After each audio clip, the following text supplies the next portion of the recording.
Israeli yaendeleza operation za ardhini huko Gaza baada ya mashambulizi mabaya yaliyofanyika huko Gaza ya anga. Hii ni Nje ya Box TV update, langu jina ni Christina Mbalku. Israeli inasema kuwa imeongeza muda wa operation zake ardhini huko Gaza baada ya kuzindua mashambulizi ya anga ambayo Wizara ya Afya imesimamiwa na Hamas imesema yaliwaua zaidi ya watu 430 ndani ya siku mbili.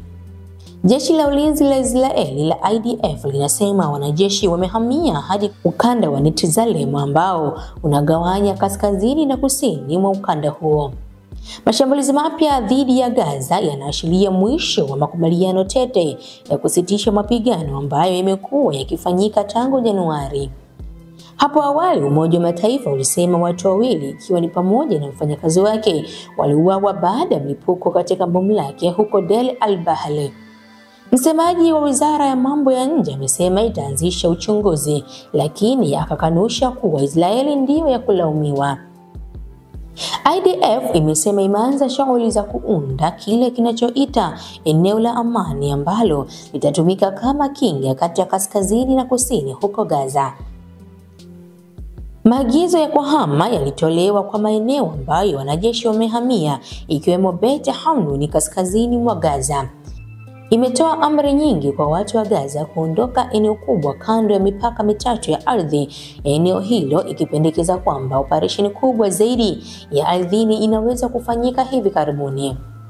Maagizo hayo yalizua hofu miongoni mwa familia za Wapalestina, wengi wakiwa wamehamia makazi yao mara kwa mara kutokana na vita hivyo na kurejea nyumbani wakati wa usitishaji wa mapigano.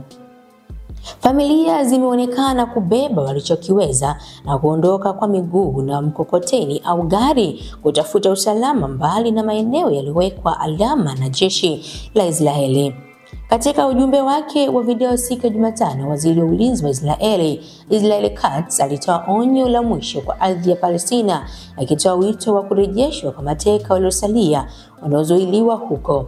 Israeli imesema Hamas bado inashikilia mateka 59 na mateka 24 kati yao wanaaminika kuwa hai. Hii ni Nje ya Box TV update, langu jina ni Christina Mbalku. Usisahau kusubscribe, kulike na kushare ili kwanza kupata notification.